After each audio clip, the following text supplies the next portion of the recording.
ไอ้บุญมีสบายดีท่านผู้ชมเนาะถือว่าคลิปนี้เป็นคลิปที่บ่าวบุญนำได้ออกมาที่เฮือนของแม่เฒ่านี่น้องเทพแล้วก็นี่สาวนกเพิ่นทุนแม่เฒ่าไปเก็บเห็ดพี่น้องเอ้ยเนาะกำลังนึ่งเห็ดพี่น้องเอ้ยตัวเห็ดโคกพี่น้องเอ้ยเดี๋ยวจะมีเห็ดอีกอย่างใดอันนี้เด้อเบิ่งให้ฟังไทยเฮาสิคือกันบ่เนี่ยลองถ้าเบิ่งอันคอมเมนต์ FC เนาะอันนี้ที่เฮาเอิ้นว่าเห็ดทานแม่นบ่แม่นเลยเห็ดทานแม่นหยังแม่นึ่งเห็ดแม่นหยังแม่นหยังแม่นหยังอันนี้มันเห็ดทานอันนี้มันเห็ดมันจะเอิ้นเห็ดหยังเห็ดน้ำผึ้งนะโอ้แม่นแหละผู้สาวมาเห็ดน้ำผึ้งใส่ผู้สาวมาอยู่ใส่ผู้สาวมาลิ้นผู้สาวมาลิ้นสาวหยังสาวดึงเสื้อให้สุดสาวดึงเสื้อให้สนี่เบิ่งมีแทนเบิ่งสายสาวแอนป้าโธ่เบิ่งสาวแอนเบิ่งสาวแอน TikTok ดังเด้พี่น้องเอ้ยเต้น TikTok เก่งเด้พุ่นน่ะปอสมโพธิไอ้เบิ่งสาวมาลิ้นพุ่นน่ะอันนี้มันอันนี้สาวแอนเมนเฮโนสาวมาโนสาวมาลินสาวมาลินพี่น้องเอ้ยมาเบิ่งเฮ็ดต่อเนาะนี่อันนี้แหละมันเฮ็ดเพิงเนาะนี่เฮ็ดน้ำเพิงหอมพี่น้องเอ้ยอันนี้มันเฮ็ดทานนี่มันออกสีดำๆพี่น้องเอ้ยนี่สาวมานี่เฮ็ดทานแล้วก็อันนี้มันเฮ็ดหยังนี่เฮ็ดข่าเป็นน้ำมะข้าวนี่อันนี้แหละมันเป็นน้ำมักข้าวเป็นน้ำมักแดงอันนี้มันเฮ็ดเป็นน้ำมักข้าวคือน่ะอันนี้เอิ้นเฮ็ดข่านี่มันเอาคมๆนิดนึงก่อนบ่เฮ็ดข่ามันจะเป็นอย่างนี้น่ะอันนี้มันเฮ็ดน้ำมักเป็นน้ำมักเลยเนี่ยบักหลายพี่น้องเอ้ยเนาะพุ่นน่ะมีทุกอย่างเลยล้างไปเที่ยวลอยแล้วก็มานึ่งพี่น้องเอ้ยเนาะมีอันนั้นเลยบ่มีอันแม่นก็แกงเห็ดว้าวอันนี้แกงเรียบร้อยเนาะตัวมื้อนี้มากินข้าวยำพ่อเฒ่าแม่เฒ่านี่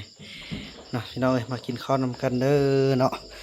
ตอนนี้ก็ถือว่าเห็ดอันนั้นเนาะเห็ดไข่เห็ดอันนั้นนี่กำลังนึ่งพี่น้องเอ้ยเนื้อแล้วก็จุส้มแซ่บๆกันเนาะเห็นยังนี่เห็ดไข่บอกอันนี้นะเนาะเลย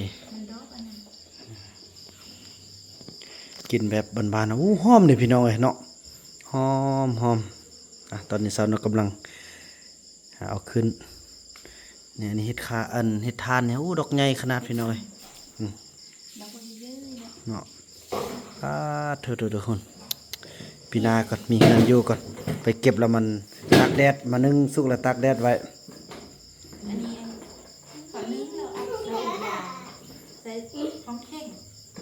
แค่มันหักแบบมันแล้วเฮา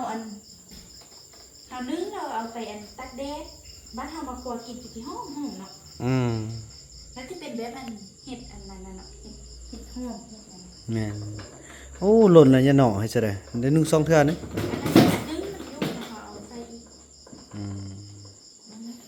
แม่เฒ่าไปเก็บพี่น้องเอ้ยมื้อนี้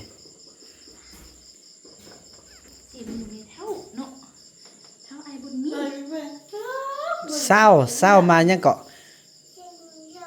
ใส่มาเที่ยว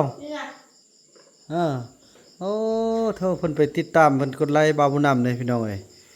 FC เด้นี่น่ะเนาะเพิ่นก็เป็นคนบ่ประสงค์ทรงบ่ประกอบปานใดพี่น้องเจ้าเต้น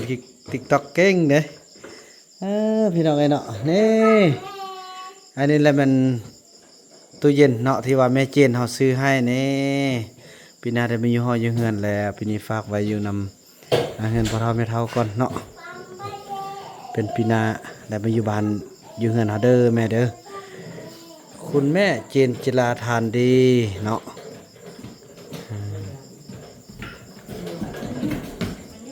น้องเทพ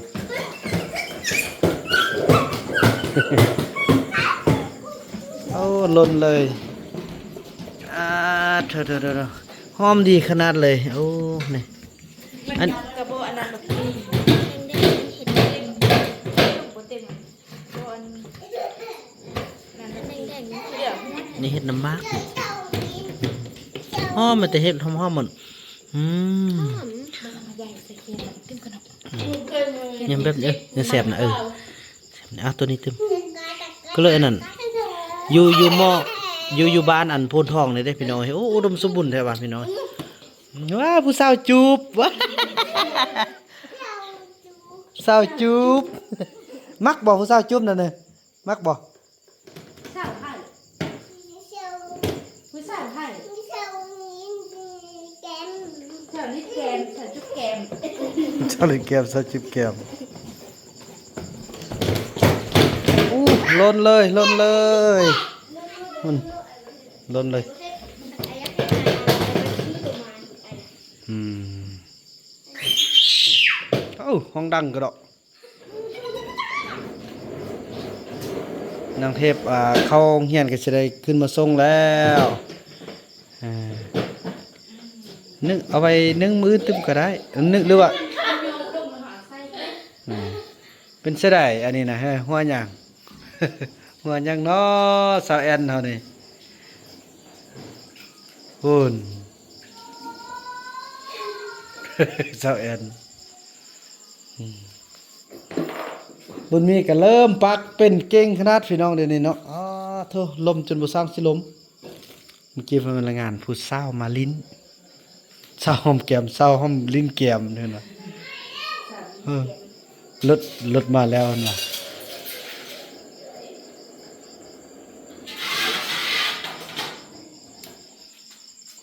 โอ้ไปจะได้เอ้ย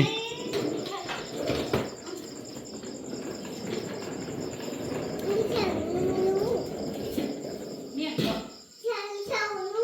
ผู้สาวยู ผู้สาวหยูผู้สาวหยู สาวยูรถไออย่าเอาไปเดี๋ยวที่ยันเมงเด้อ สาวหยูว่าน่ะไทยเด็กบ่ได้หลายได้พี่น้อยโอ้สองเบาเตียงกระปิวไปเมิดสายบุญเฮาย้อนเห็นเด็กน้อยเห็นอีหยังหลายๆอย่างพี่น้อยเนาะพยายามบ่ให้เห็น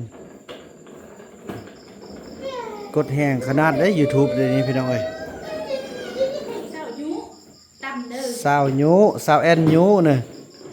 อัน แกงเต็มหม้อเลยเนาะ หน่อย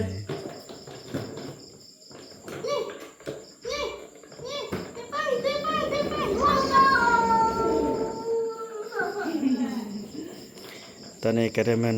นั่นแล้วได้พี่น้อยเนาะหนึ่งละหนึ่งสุแล้วก็สิมันกินข้าวสามัคคีกันพี่น้องเอ้ยแล้วก็กลับคืนเข้าไปบ้านพ่อต้องเรืองนั่นเนาะพี่น้องเนาะถือว่าคลิปนี้บ่าวน้ำจะมาอัปเดตแล้วก็จะจบคลิปกันเพียงส่ำนี้ก่อนพี่น้องเอ้ยเนาะแล้วก็ว่ากันในคลิปต่อไปเนาะในไอ้บุญมีเพิ่นก็ลิ้นน้ำผู้สาวหยู